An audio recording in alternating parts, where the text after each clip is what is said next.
Jika hari ini semua yang kita miliki hilang, apa yang masih tersisa sebagai harta kita? Pernahkah kita bertanya, sebenarnya apa harta yang paling berharga, yang tidak bisa dicuri, tidak bisa dirusak, dan tidak bisa hilang? Mari kita temukan jawabannya di dalam Alkitab. Tetapi sebelumnya, kita berdoa. Bapa kami yang bersemayam di dalam kerajaan surga, ketika kami akan mendalami firman Tuhan pada saat ini dan mencari tahu apa harta yang berharga yang tidak akan pernah hilang, biarlah kuasa Roh Kudus akan menuntun kami sehingga kami dapat memahami firman Tuhan ini. Inilah doa dan permohonan kami Bapa. Di dalam nama Yesus kami berdoa. Amin. Mari kita buka Alkitab kita di dalam 2 Petrus pasalnya yang pertama, ayat 1 sampai ayat 4. 2 Petrus 1 ayat 1 sampai 4, firman Tuhan mengatakan seperti ini.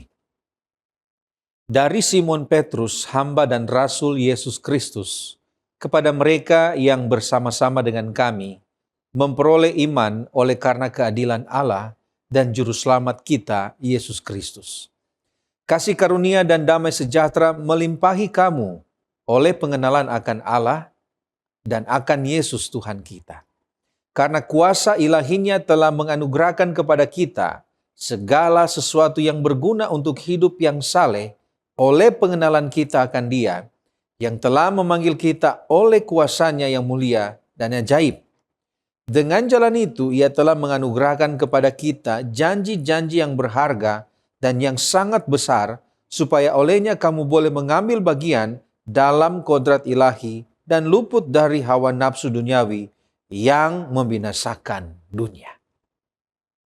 Saudaraku yang dikasihi oleh Yesus Kristus, setiap orang memiliki sesuatu yang dianggap sangat berharga. Ketika kita menyebut kata berharga, kita biasanya memikirkan sesuatu yang bernilai tinggi.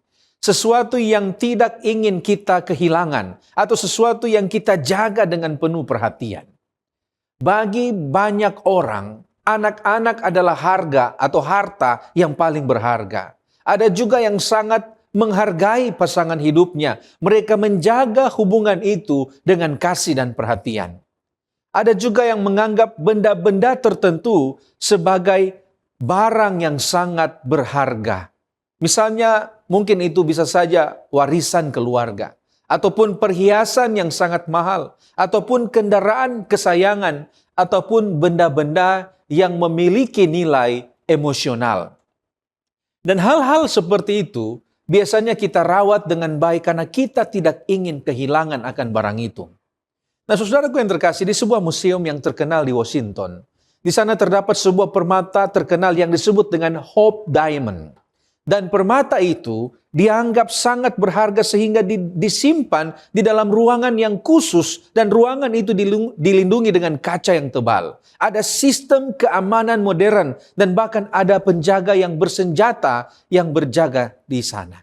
Nah, mungkin kita bertanya, mengapa begitu banyak usaha hanya untuk melindungi sebuah batu?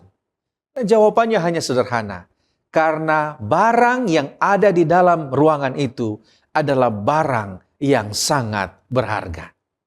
Saudara-saudaraku yang dikasihi oleh Yesus Kristus, sebagai orang percaya, kita juga memiliki sesuatu yang jauh lebih bernilai daripada permata apapun yang ada di atas dunia ini.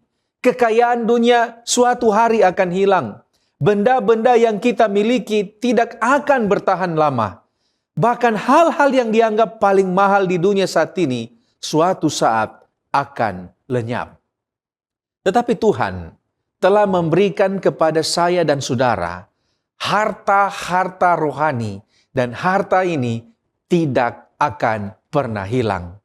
Melalui surat Petrus ini, kita akan melihat ada beberapa harta yang Tuhan berikan kepada kita sebagai orang Kristen.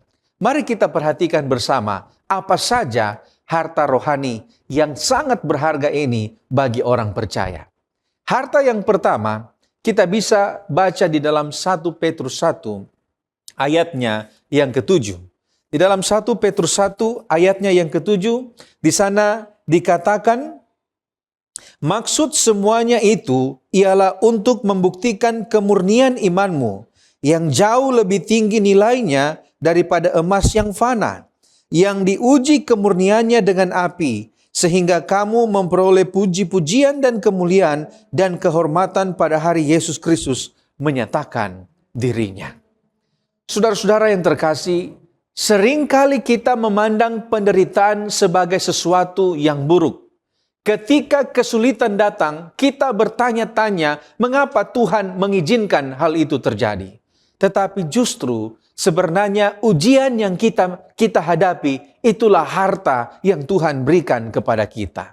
Harta yang pertama adalah ujian iman.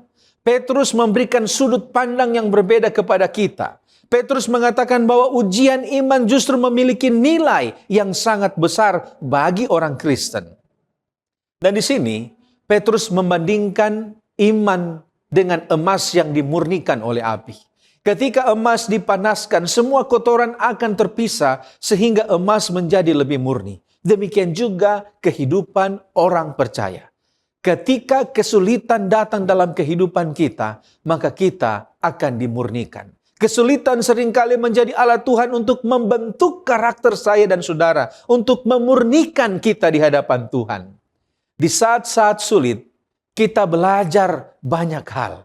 Beberapa hal penting yang bisa kita pelajari, yang kita dapatkan pada saat kita menghadapi masalah. Yang pertama adalah Ibrani 13 ayat 5. Tuhan tidak pernah meninggalkan kita. Dia selalu menyertai kita.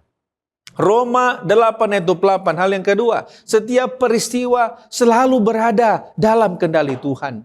Yang ketiga, 2 Korintus 4 ayat 17, di sana bahwa penderitaan itu yang kita hadapi itu membentuk iman kita. Kemudian yang berikutnya, Roma 8 ayat 18, ada kemuliaan yang menanti di masa depan. Dan yang terakhir, Ayub 1 ayat 21, Tuhan tetap baik dalam segala keadaan.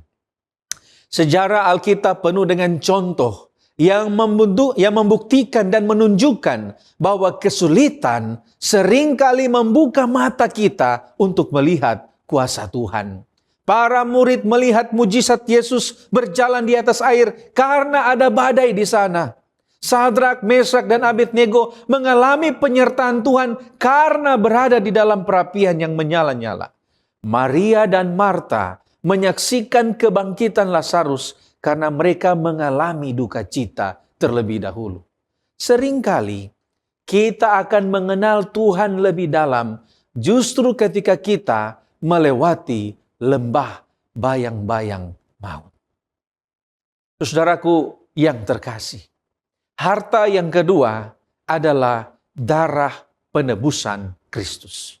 Di dalam 1 Petrus 1 ayatnya yang ke-19, di sana Petrus mengatakan seperti ini. Melainkan dengan darah yang mahal, yaitu darah Kristus yang sama seperti darah anak domba yang tak bernoda dan tak bercacat. Petrus menyebut darah Kristus sebagai sesuatu yang sangat mahal nilainya. Hal ini bukan sekedar simbol, tetapi harga yang dibayar untuk menebus manusia dari perhambaan dosa. Mengapa darah Yesus begitu penting? Ada beberapa alasan, paling sedikit ada 3. Mengapa darah Yesus begitu penting, begitu berharga?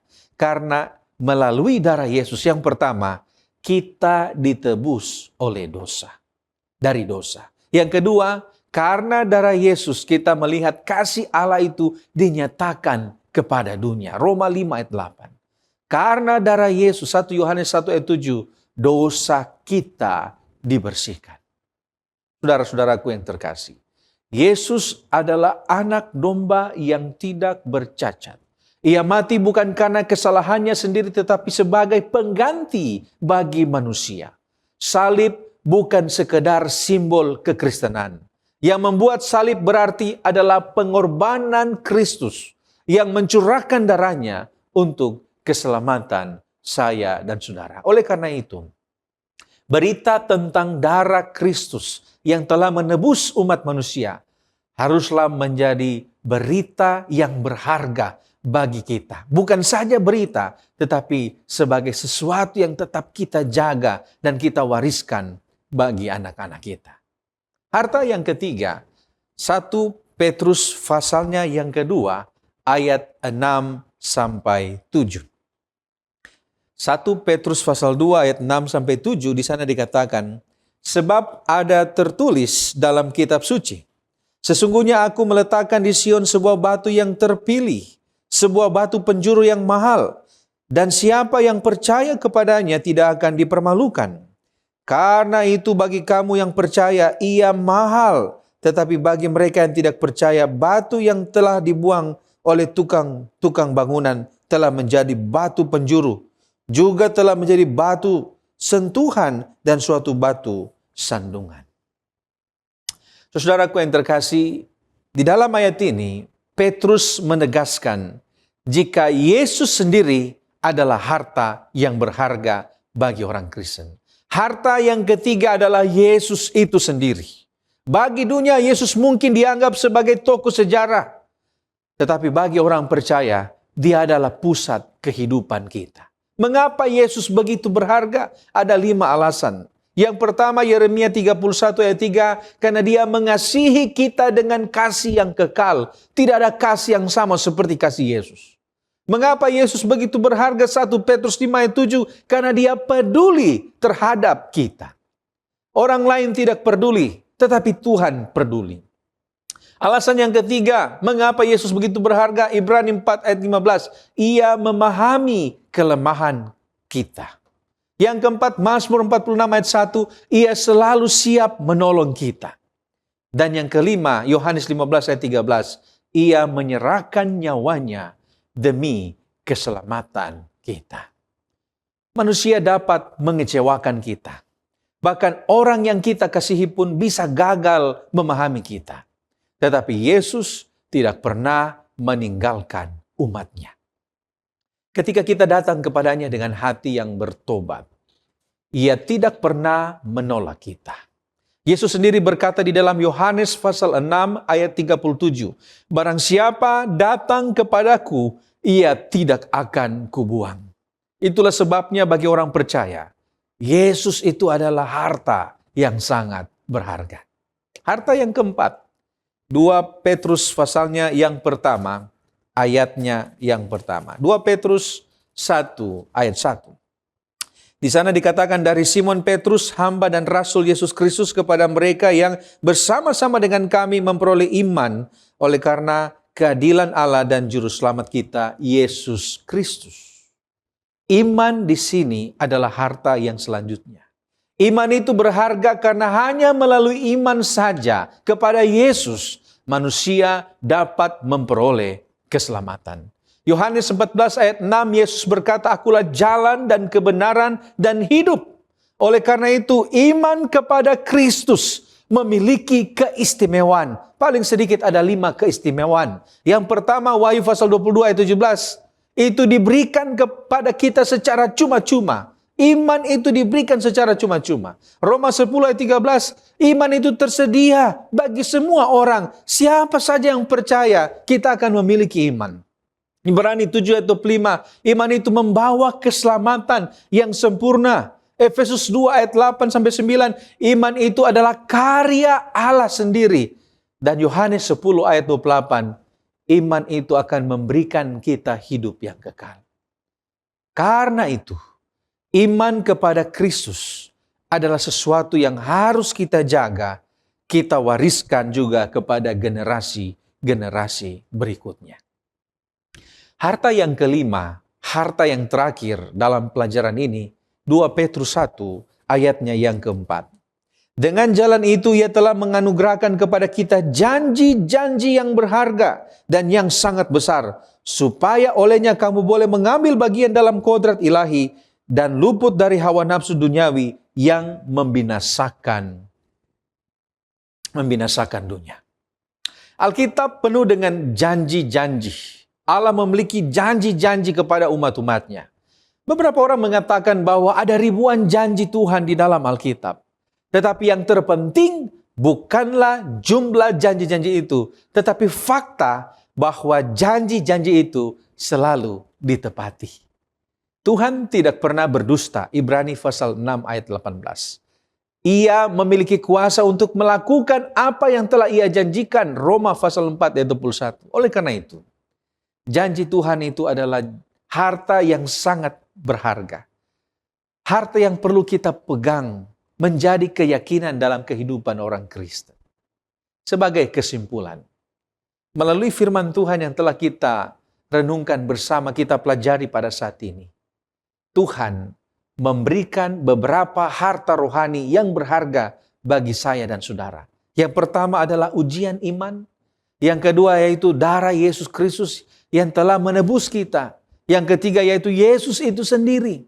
Yang keempat, iman yang diberikan Tuhan. Dan yang kelima adalah janji-janji yang tidak pernah gagal. Semua hal ini jauh lebih bernilai daripada kekayaan dunia. Tetapi pertanyaan yang perlu kita renungkan di akhir dari perenungan kita pada saat ini yaitu, apakah kita benar-benar menghargai semua pemberian Tuhan ini? Kiranya kita tidak hanya mengetahui kebenaran ini, tetapi kita juga menghargainya, menjaganya, dan meneruskannya kepada generasi berikutnya. Mari kita berdoa. Bapa di surga, terima kasih untuk pemberian harta yang berharga, yang tidak bisa hilang, yang sungguh mulia yang telah Engkau berikan dalam kehidupan kami. Ampuni kami apabila seringkali kami tidak menghargai pemberian-pemberian ini.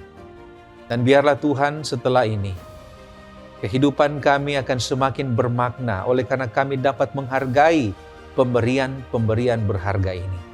Biarlah kami dapat menikmatinya, biarlah kami dapat menghargainya, dan biarlah kami dapat meneruskan ini kepada generasi-generasi selanjutnya. Inilah doa dan permohonan kami Bapa. Terima kasih banyak. Di dalam nama Yesus kami sudah berdoa. Amin.